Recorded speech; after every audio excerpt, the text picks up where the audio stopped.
Leading up to this score, we saw a lot of attempts to sort of, I guess you might call it gaming the referee, saying that the CBO wasn't really capable or well equipped to score legislation of this size. How would you respond to that? Well, CBO doesn't respond to political pressure. It has no political objectives. It issues its estimates that are unbiased and draw on a wealth of knowledge and information, and it delivers those estimates without regard to the political consequences. That being what I think we saw over the weekend was an attempt to bat away an estimate that Republican leaders expected would be damaging to their cause. And I think that's why people generally attack CBO, is when they think they can try to get a leg up by pushing some inconvenient evidence to the side.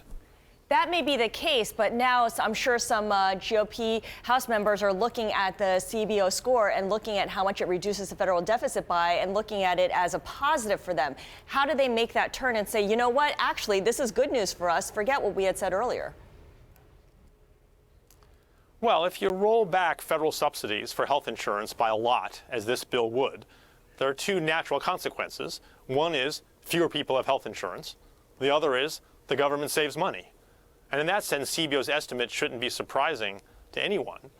The question for our elected leaders and for the American populace is whether a doubling of the number of Americans without health insurance is worth the $300+ billion of savings over the next decade. Right. That's one of the trade-offs that you can see from this estimate. Another trade-off, of course, is rising premiums. This is something that President Trump and the Republicans had attacked Obamacare for.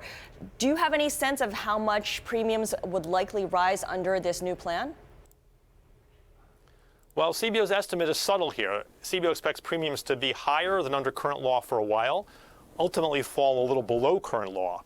But we need to recognize that what matters for people is not just the premium for health insurance, but also the deductibles and co-payments they pay when they get health care.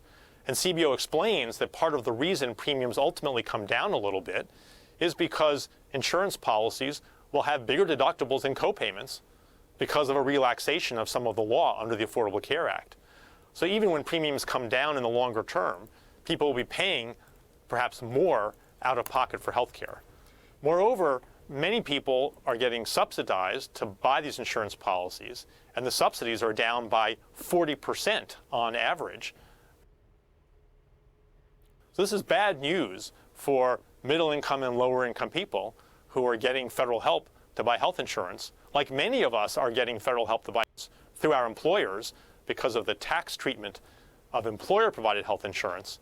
This new law being proposed would take away subsidies for people who can't get insurance through their employers. Let's talk a little bit more about the distributional impact of the AHCA. So as you mentioned, people who are currently getting help from the government would, and as you say, lose out. There's also issues with older versus younger people, and some people who are older would also see big premiums jump, according to reports. Yes, that's right. So the increases in premiums would be pronounced for older Americans because the Affordable Care Act limited the range of premiums based on age, and this bill would relax that limit. So older Americans in particular would pay more in premiums. So as CBO explains, the people who would be worst off would be older, lower-income Americans.